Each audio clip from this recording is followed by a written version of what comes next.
Over 300 years before the birth of Christ, a 22-year-old man embarked on a meteoric campaign of conquest.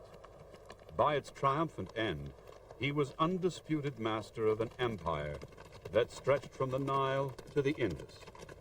To his countrymen, he was the embodiment of glory, a heroic warrior in the classical mold. To his soldiers, an inspiring leader who shared the bitter hardships of constant campaigning with unflagging energy. To his courtiers, he was a descendant of the Olympian gods, worthy of worship as a divine being. In the unfailing pursuit of his destiny, he would shape the history of the world. His name was Alexander. To posterity, he would be Alexander the Great.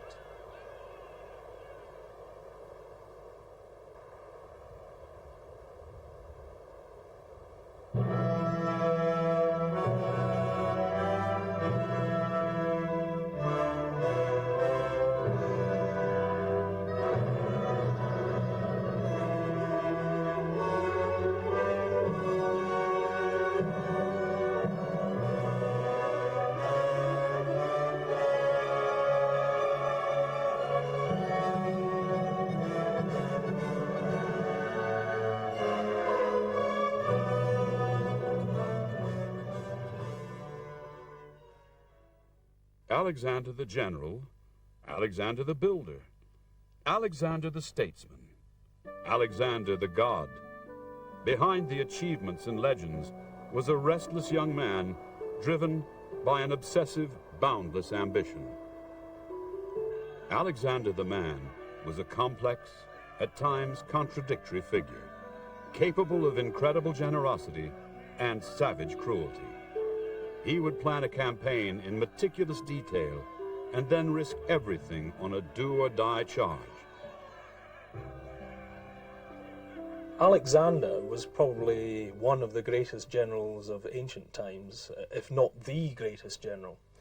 He managed to combine extreme youth, he was only 32 or 33 when he died, with some of the greatest feats that you can imagine a general in those days could ever hope to achieve. To understand Alexander's ambitions and accomplishments, we must first understand the country of his birth and the land of which it was part.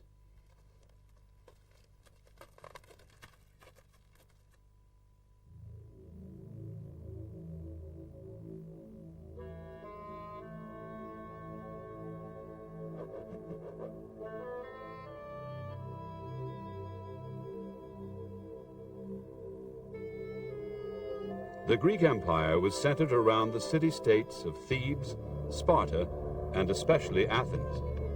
Athens was the cultural center, but its thriving business as a trading port also created its wealth and power.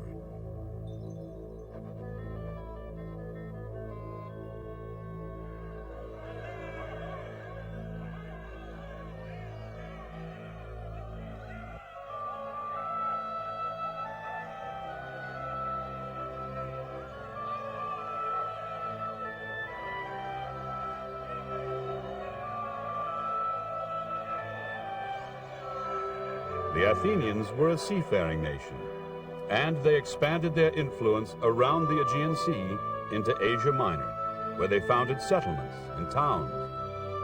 Gradually, over the centuries, Athens had come to dominate its neighbors.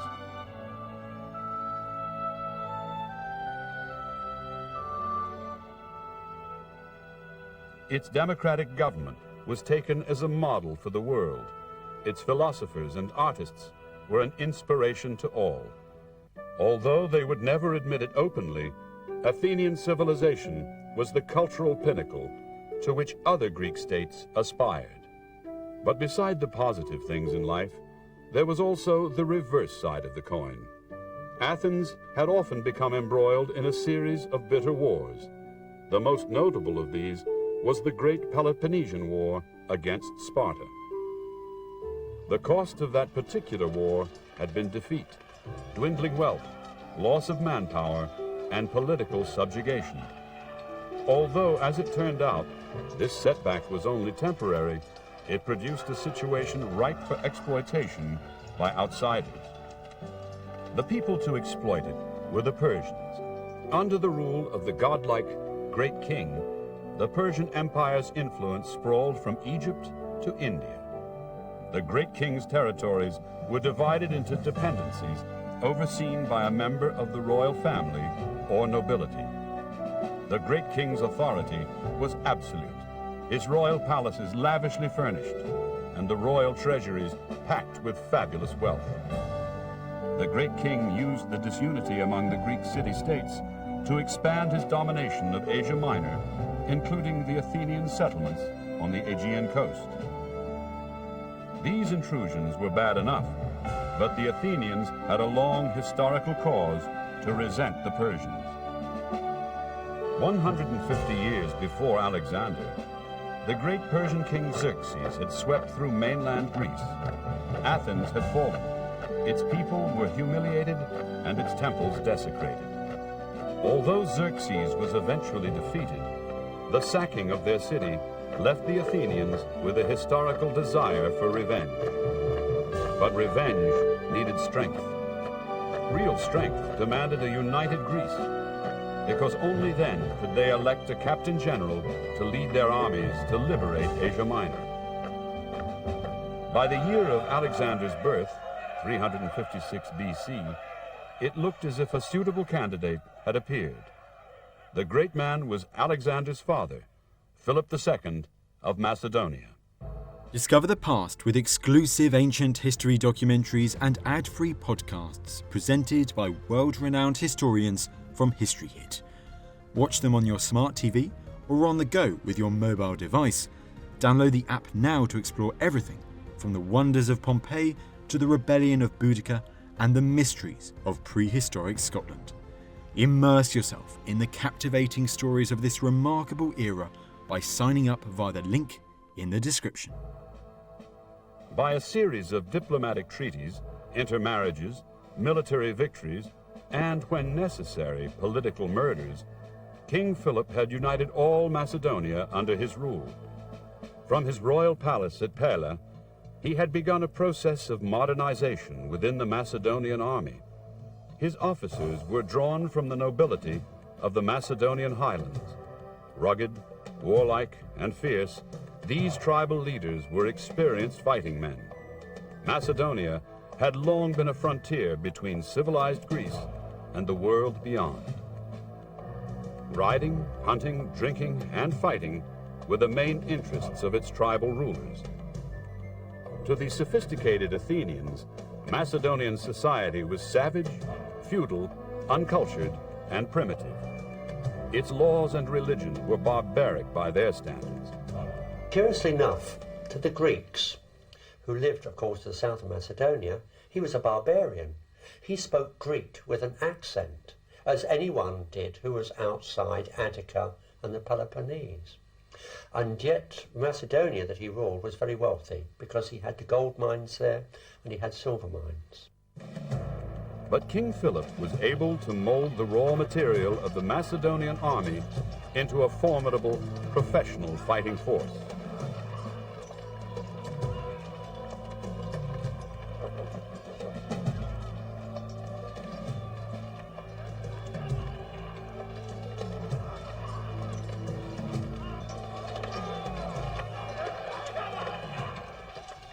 The military innovations of Philip of Macedon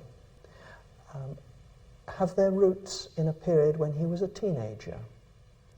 He was exiled from his own country and he spent a period of several years in Thebes, the main city of Boeotia, in the company of Theban generals who had made Thebes the most important fighting force in the whole of Greece in the first part of the 4th century before Christ.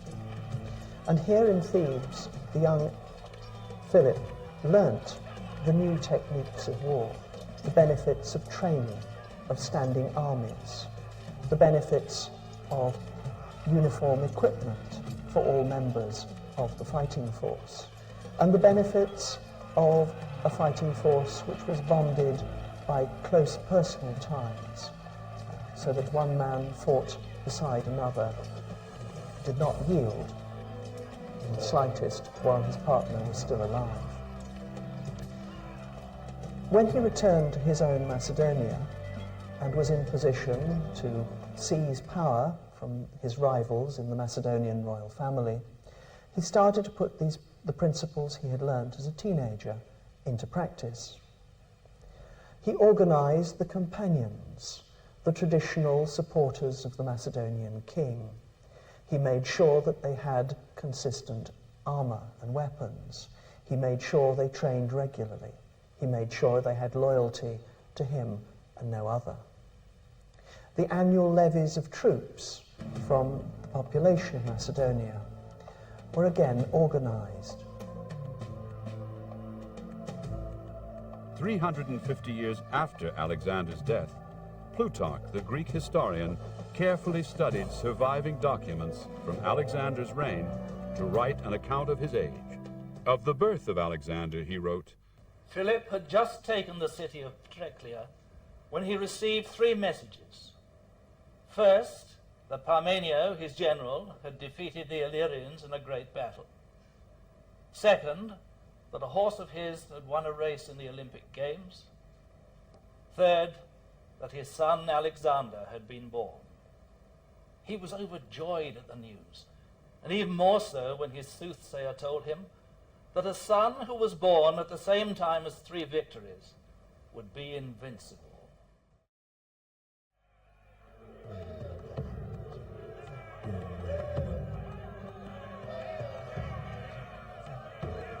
To the young Alexander growing up at Pella, stories of his father's continuing military successes must have been both an inspiration and a challenge. His tutors placed great emphasis on the development of martial prowess and physical endurance. Alexander and his companions would spend many long hours learning such skills. Already the fiercely competitive streak that would spur his ambition on was clear in Alexander's behavior. Only victory was good enough.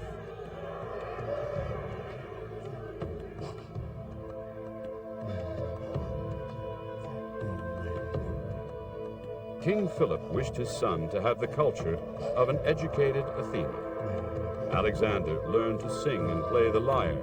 His love of music would later sustain him on campaign. He learned to read, and his love of poetry would later be reflected in his generous patronage of artists and writers. Alexander also learned the art of public speaking. Again, he learned quickly and well.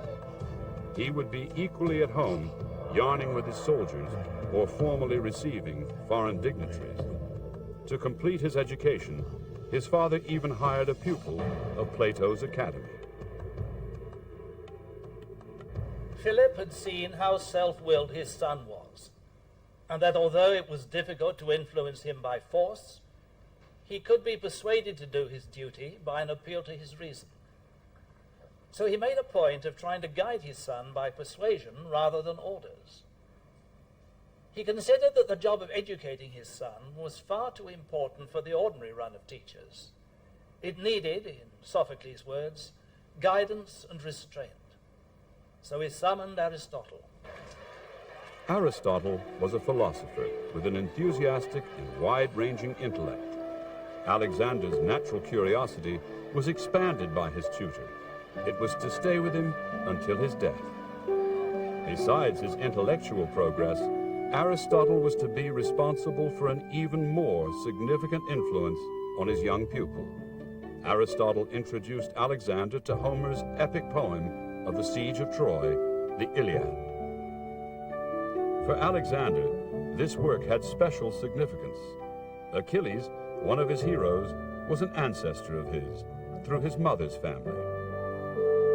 Alexander identified strongly with this warrior adventurer. Achilles chose a short, glorious life and eternal fame over a long, peaceful life and obscurity. Throughout his own short, glorious life, Alexander would seek to emulate him. He even slept with a copy of Homer's epic under his head on campaign. At the age of 16, Alexander's life changed forever. Infuriated by a plot between Athens and Thebes against Macedonia, King Philip prepared to go on the offensive. Alexander was entrusted with governing Macedonia in his father's absence. Sensing the moment to be ripe, some of the powerful border tribes in Macedonia rebelled. How could a mere boy hope to subdue them? But they had chosen the wrong boy. Alexander speedily gathered a small strike force. He marched against them before they could organize their troops, and he defeated them. Emulating his father, he established a military outpost and named it not in honor of his father, but of himself, Alexandria. It was to prove an ominous portent.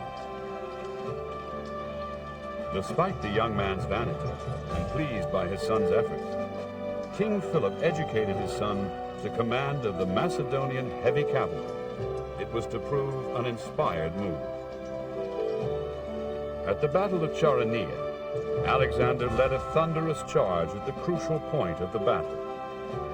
By the defeat of the Athenian and Theban forces ranged against them, Philip finally united the city-states under his captain generalship.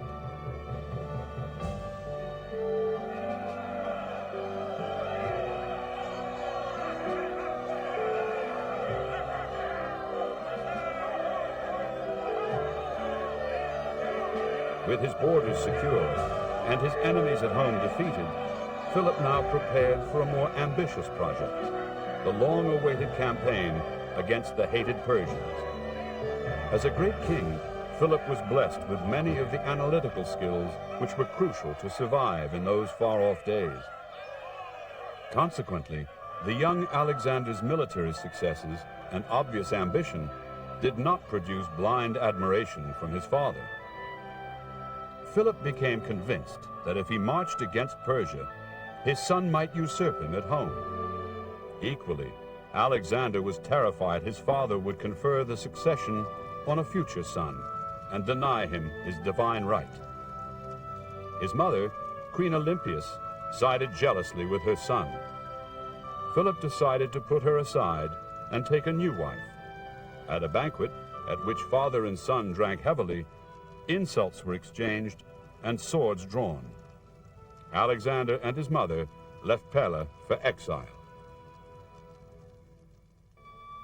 King Philip, as promised, dispatched his army into Asia Minor, but Alexander was not with them. Deprived of political influence, he could only wait nervously from his unhappy exile. Worse still, the king had taken a new wife who gave birth to a son. Alexander's worst fears seemed to be about to come true. In 335 BC, with his final preparations for his Persian campaign in place, Philip arranged a marriage for his daughter. Naturally, Alexander and his mother were invited to attend the extravagant wedding celebrations. It must have been a fraught reunion, but none could have expected the outcome, with the possible exception of two people. On the second day of the marriage festivities, King Philip was brutally assassinated by one of his own bodyguards. In the chaos that followed, members of the army stepped forward, proclaiming that the king was dead and the young Alexander be proclaimed king. Alexander was duly declared king by the army. There is certainly no sufficient evidence to demonstrate in a court of law that Alexander connived with his mother in order to murder his father, though, of course, one wouldn't expect that because we don't have a court of law that can get at the evidence. The only reason for supposing that Alexander may have connived with his mother is that Alexander and his mother both certainly derived advantage from Philip being killed at the time when he was, because Philip, just 2 years before his murder, had married a new wife, and that new wife was likely to produce a new heir to the throne, and so Alexander himself was, as it were, a declining asset. Once the alternative heir to the throne came to be as old as Alexander now was, it was likely enough that Alexander would be removed from his current position as the expected heir. So, although there is some ground for supposing that it might have been to Alexander's advantage to ensure with his mother that his father was killed. There is no evidence whatever that he was actually involved, though of course it is perfectly easy to argue that as king, as soon as Philip was killed, Alexander was perfectly capable of getting rid of any evidence that there might have been. Once the news of the king's murders spread, the delicate peace he had engineered swiftly collapsed. Widespread insurrections followed as the various states tried to break free. Alexander was swift to march against the rebel states. With astonishing speed, he outmaneuvered his enemies. Wisely, they gave in and recognized his authority. Nonetheless, as soon as he moved north, Athens and Thebes once more plotted against him. The people of Thebes rose up in revolt against their Macedonian garrison. Furious at their treachery, Alexander showed for the first time his ruthless iron streak. Determined to teach the city-states the price of continued resistance, he decided to make an example of one of them. The city of Thebes would suffer the fate that had befallen the city of Troy. It would die by fire and sword. But it was no easy victory. The Thebans fought bravely and well, but their courage brought them no favors from the resolute Alexander. The prisoners were massacred where they stood, and the city was stormed, plundered, and burned to the ground. Alexander's main aim in this was to terrify the rest of the Greek states into submission. In this, he succeeded. War, after all, is merely an extension of politics by other means. As for the people of Thebes, he spared only the priests. The rest, some 20,000, were sold into slavery. The dead numbered 6,000. Never again would Alexander's authority be challenged in Greece. Now that Thebes was merely a smoking ruin, Athens quickly saw sense and paid homage to Alexander. From now on, Alexander would have the tacit support of the city-states, as well as their undying hatred. However, with the city-states subdued for the present, Alexander turned his considerable talent to the Persian enterprise. It was to be his life's work. Alexander, we call him the Great, and he really earned that title. When you consider he was born in 356 BC. At the age of 20, in 336 BC, when his father Philip was assassinated, he took over Macedonia as the king, and he took over Philip's cause, Philip II, his father's cause, fighting against Persia. Alexander brought the Greeks together in what one might call a holy war against Persia. And it is quite incredible that a young man could have such a charisma that elderly generals would follow him, and they did, and his soldiers.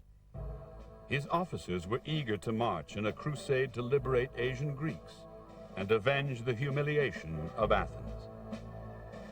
But none of them could have guessed how far their king would take them in the pursuit of his glory. He would lead them past the edge of the known world. He was, if anything, he was a great attacker. Always he was attached to attack, no matter what the dangers, he would always take these tremendous risks. Alexander's grand strategy was straightforward and direct. His army was compact, mobile, well-trained, and well-led. His enemy's territory and resources of manpower were vast. Alexander could succeed only if he could lure the Persian army into battle on his terms.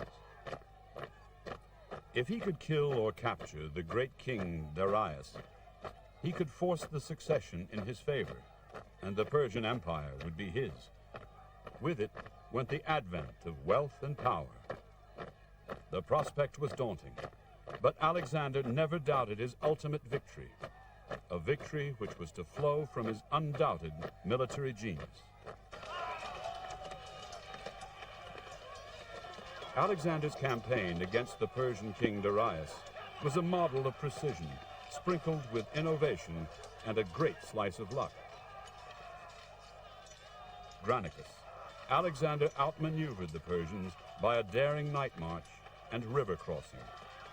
He then defeated them by tricking them into weakening their center, and then leading a wedge of cavalry into them at the decisive moment. At the Battle of Issus, after marching 70 miles in 2 days in heavy rain, Alexander faced an enemy in a strong defensive position. He personally led a magnificently successful charge against Darius's left wing, and then fought desperately to reach King Darius through the melee. As Alexander's army held on for their very survival, their leader bludgeoned, fought, and hacked his way towards the golden chariot of the great king. Darius, in danger of capture, bolted from the field, and as news of his flight spread, his army was routed.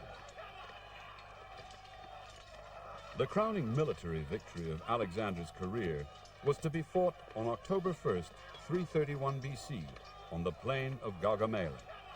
Outnumbered in cavalry by almost 5 to 1, Alexander was able to force Darius to attack him where he wanted. Gaugamela shows some of Alexander's great strengths as a general, and perhaps also some of his weaknesses. He has at least one major advantage when he goes into battle. The Persian troops have been kept on guard overnight so that the Greek troops are at least fresher than the Persians. He has, however, two major disadvantages. First of all, he's heavily outnumbered by the Persians, and this leads to the danger of his troops being outflanked, which would be fatal. Secondly, the Persians are going to try to rely on their scythed chariots to go through the center of the Greek line. Alexander has to solve both these problems, and he does it brilliantly. First of all, he shows his technical acumen by putting flank guards at the side of his armies so that he can't be outflanked. He also has a second line of infantry behind his first line, who can turn around 180 degrees and face the rear if the Persian troops do get round the sides of his army to try to attack from the rear. As regards the side chariots, he solves this problem by having his troops open their lines as they come through and using specialized javelin throwers to pick them off after they've gone through the lines. However, this only solves his negative problems and doesn't actually help win the battle. To do this, he launches an attack on the right wing. Darius counters this by sending troops from his center to that part of the battlefield. Alexander typically uses this as his opportunity to attack personally. He leads his companion cavalry and other troops towards the center of Darius's line. Darius flees at this point, and Alexander pursues him. Now, this shows the man's courage and does show some of his strengths as a battlefield commander, but also shows his weakness, because as he pursues Darius, Alexander's own left wing is being surrounded and is in danger of being wiped out. And it's only the fact that the Persian troops find out that their leader has flown and that he's fled the battlefield, which leads them to disengage, which saved Alexander's left wing and ultimately won the day. Plutarch later recalled the battle. Alexander spotted his enemy behind ranks of his royal cavalry, drawn up in a deep formation. Darius towered clearly above the men massed to guard the lofty chariot he stood in. But the men panicked at the awesome sight of Alexander charging at them, and broke and scattered. The bravest stood fast and were slaughtered in heaps. In this moment of extreme danger, with the horrors of battle all around him, the king abandoned his chariot and his armor, mounted his horse, and rode away. Alexander's generalship at Gaugamela is not very different from his generalship in most of his major battles. Most of his major battles were fought in ways in which the Macedonian phalanx was designed to keep the enemy in play, while the Macedonian cavalry was able to puncture the enemy line at points which the general, Alexander himself, believed to be particularly appropriate in the given circumstances of the battle. And so the battle began by the two sides reaching each other and conducting standard infantry warfare.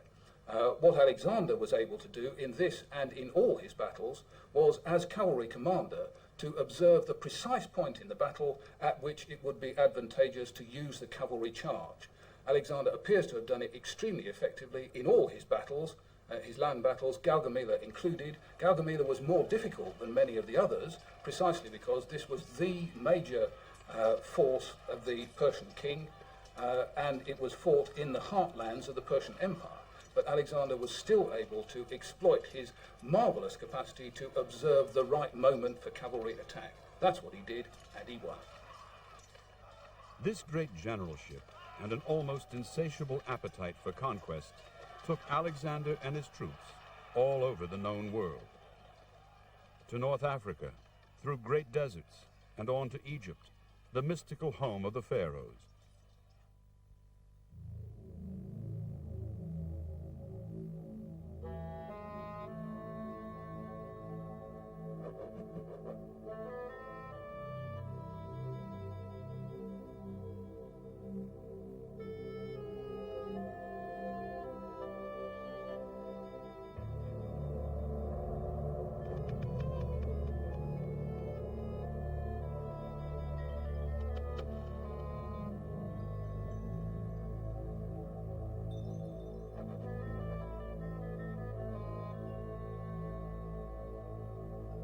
It's a sobering thought, but the pyramids of Egypt were already ancient when Alexander stood and pondered in their shadow.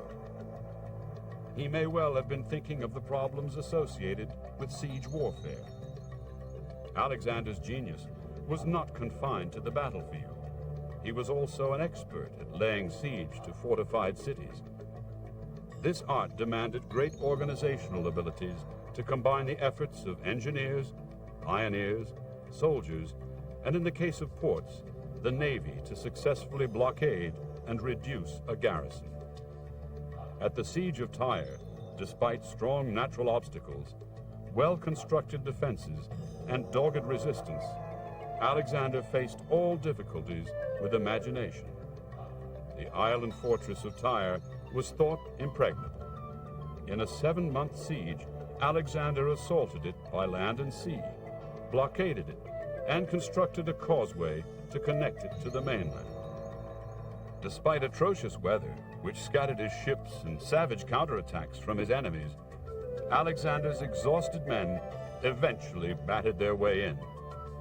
As usual, their king was among the first over the wall. But such conspicuous personal leadership had its own price. In the course of his career, Alexander was badly wounded 9 times, and on several occasions his life was only saved by the swift actions of his friends. In his drive to emulate Achilles, he never flinched from risking his person in combat. In battle, he always tried to search out the enemy commanders and engage them, often with deadly results for his opponents. Alexander was never afraid to inspire his men by leading from the front. Inevitably, he suffered for the thrill of being where the danger was. Inevitably, glory had its cost.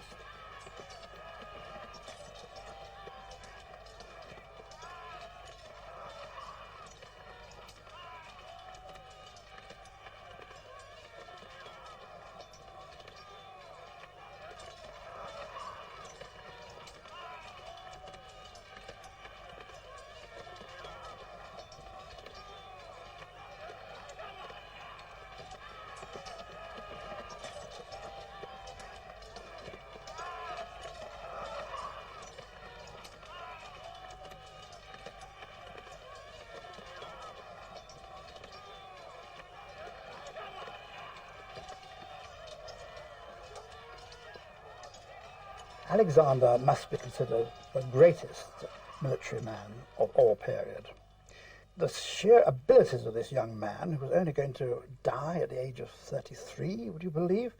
He was then the greatest part of the world as it was then known. And he took this army of his troops, of a very small number, basically 40,000, 50,000, various numbers, and he was facing enemies, literally hundreds of thousands of opponents. And yet he was going to win, win, and win. I wouldn't say he's been the first great soldier of this particular period.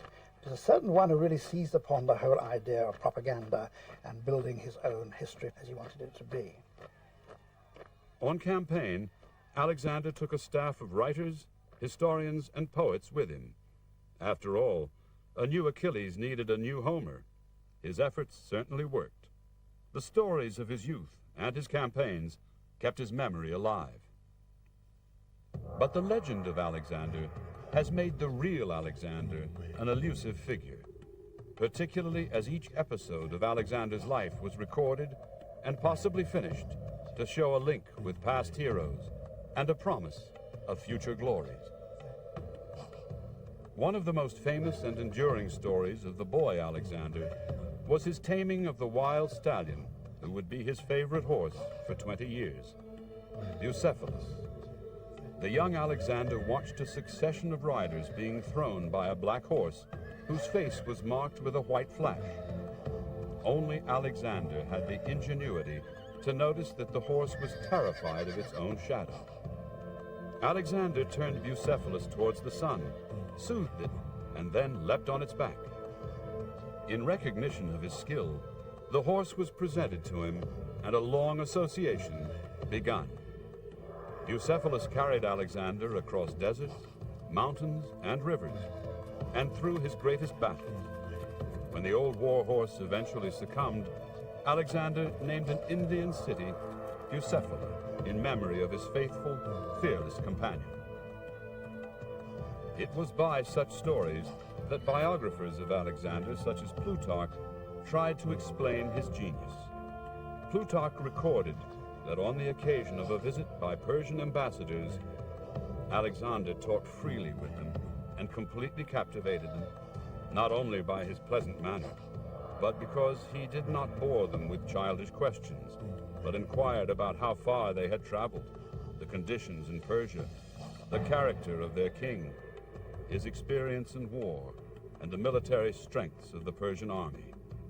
The ambassadors left convinced that King Philip's celebrated astuteness was nothing in comparison to his son's inquiring intellect and grand ambitions. Other incidents keenly recorded by his biographers supported the belief held by many of Alexander's contemporaries that Alexander was marked out by the gods. Plutarch recorded an account of one such famous event.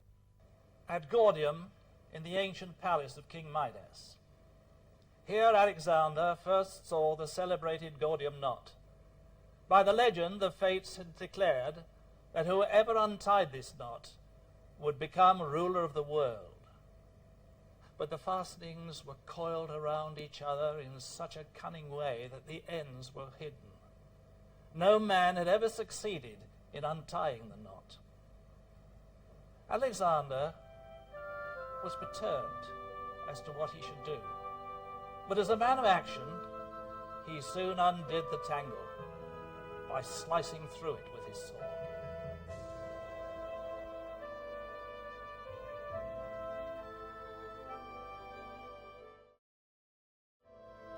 Ancient prophecies, strange omens, miraculous occurrences. As Alexander's conquests progressed and his fame grew, so did the belief among his enemies that he was godlike. Alexander's personal belief in his divinity became an issue that would divide his followers. To his fellow Macedonians, it was an excuse for him to distance himself from them. To the Egyptians, who enthroned him as their pharaoh, his divinity was obvious by his victories. For a successful young man, weighed down by such tribulations, and convinced from birth of his right to rule, he was remarkably astute. Constantly surrounded by flattering tongues, the temptations towards rash behavior must have been great. But Alexander was always careful to observe religious protocol and tradition. As he passed through the Persian Empire, Egypt, and India, he always protected local temples and honored local gods. Behind his courtesy, there were other reasons to woo the support of priests and nobles in his conquered domains.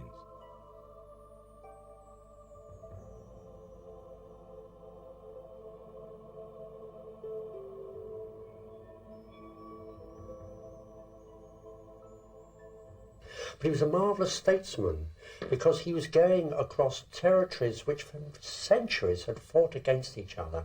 He bound them together by his statesmanship, by being very clever, in many instances leaving the people who were previously in charge, if you like, to run the shop, because they trusted him and he trusted them, and that was the key point to it.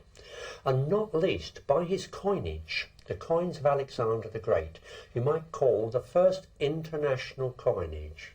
One of the immediate results of Alexander's victory over Darius at Gaugamela was that he was able to take control of the royal treasuries.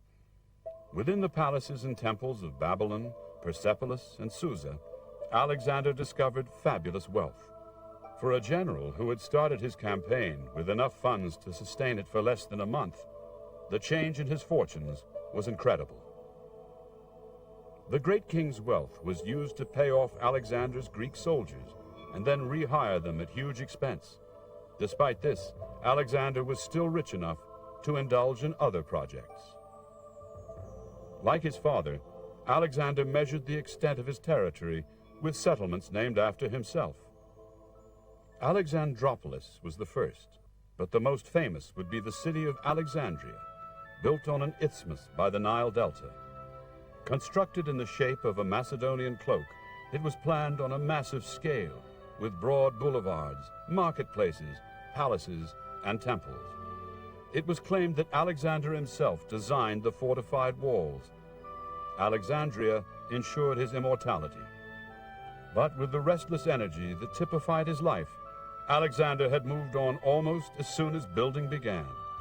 Alexandria the Great, you might call it, which was the first of his great foundations on the north coast of Egypt, that became one of the most sensitive, one of the greatest centres of learning of the ancient world. And there were some 22 or 23 other cities founded throughout the then known world named after Alexander. But Alexandria itself gives us so much that we have today.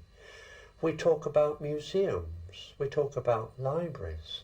The great library at Alexandria was famed throughout antiquity. Scholars went there to research.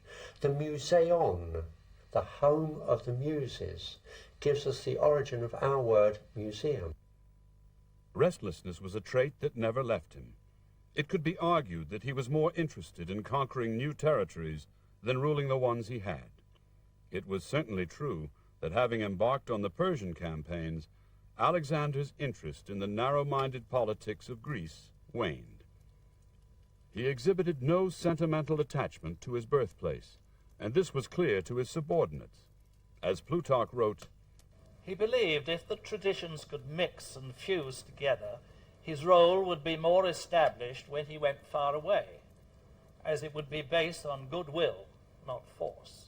For this reason, he selected 30,000 Persian boys and ordered they should learn Greek and Macedonian battle tactics.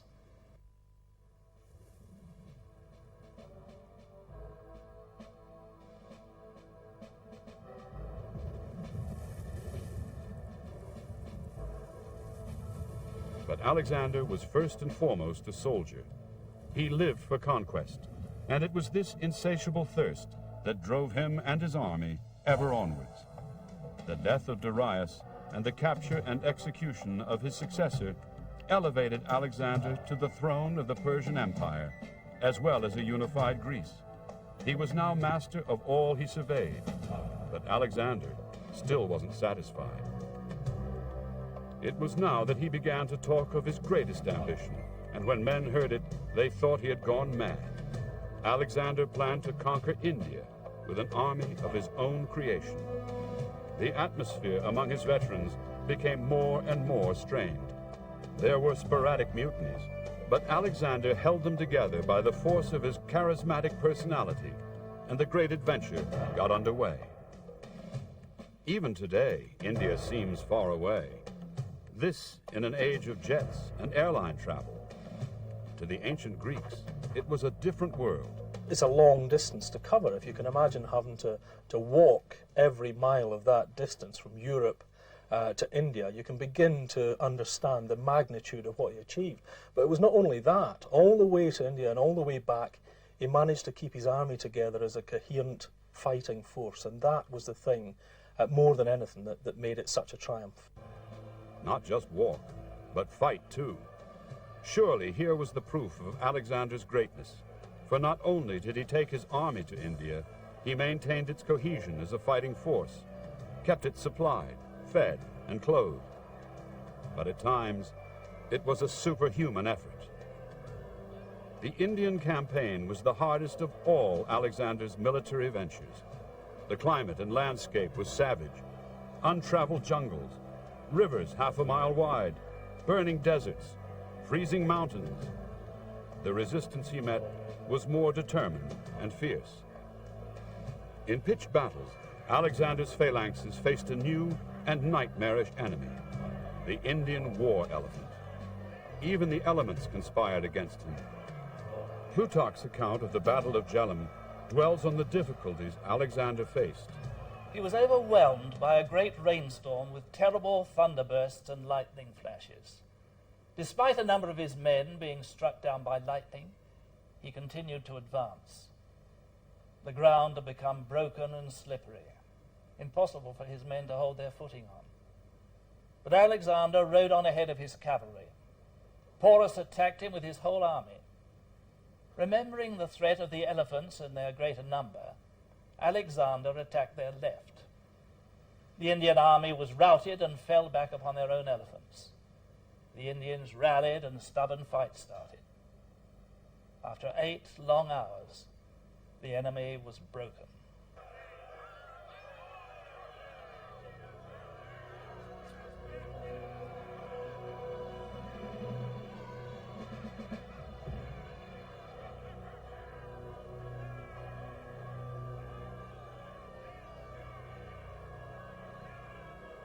The experience of the battle and the atrocious conditions finally broke the spirit of Alexander's men more surely than defeat.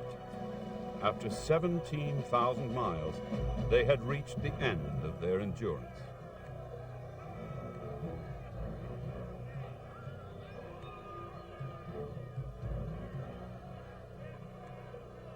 Confronted with their silent ranks, Alexander could not even move them with threats, promises, or bribes. The time had come to go home.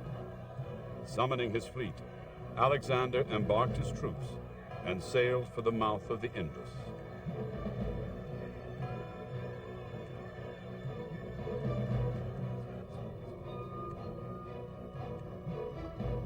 It was almost as if his personal high water mark had been reached. He turned for home, his dream unfulfilled. He began to drink heavily, bored with the ordinary business of policing an empire. The strain of years of leading by example was showing. After one particularly heavy drinking bout, Alexander collapsed with a fever. He held on to life for 10 days. At the end, his distraught followers asked their dying leader to whom he left his kingdoms. To the strongest, he replied. He died on June 10th, 323 BC. The legacy of Alexander the Great is still with us, because not only did he conquer the whole of the then known world, he founded a new world. Up until the time when he became king, we refer to the period as Hellenic. After Alexander, we call it Hellenistic, and indeed we use that term to describe art and the coinage, all sorts of things. It becomes a chronological indicator and an artistic indicator, because he had brought together this world. And his legacy as such is the fact that he took Greek culture to the ends of the earth. There were Greek cities founded in Afghanistan. And then, of course, the whole thing fragmented in 323 BC when he died of fever at Babylon. The generals had no one to hang on to. They weren't the statesmen that he was. Some were. Ptolemy went to Egypt and founded a kingdom there. Others fought amongst themselves, gradually killed themselves off. And that was the end of the great empire of Alexander. Then an empire that encompassed the whole of the then known world. The man who left behind an empire dotted with settlements that bore his name was laid to rest in his greatest city, Alexandria. For all his accomplishments, he would be remembered most for his military feats. The Roman emperors Augustus and Julius Caesar would try to emulate him. His strategies would be studied by military tacticians for centuries. His campaigns would be the blueprint for Napoleon's designs on world domination. In the hands of Alexander the Great, the making of war had become an art. World history would never be the same.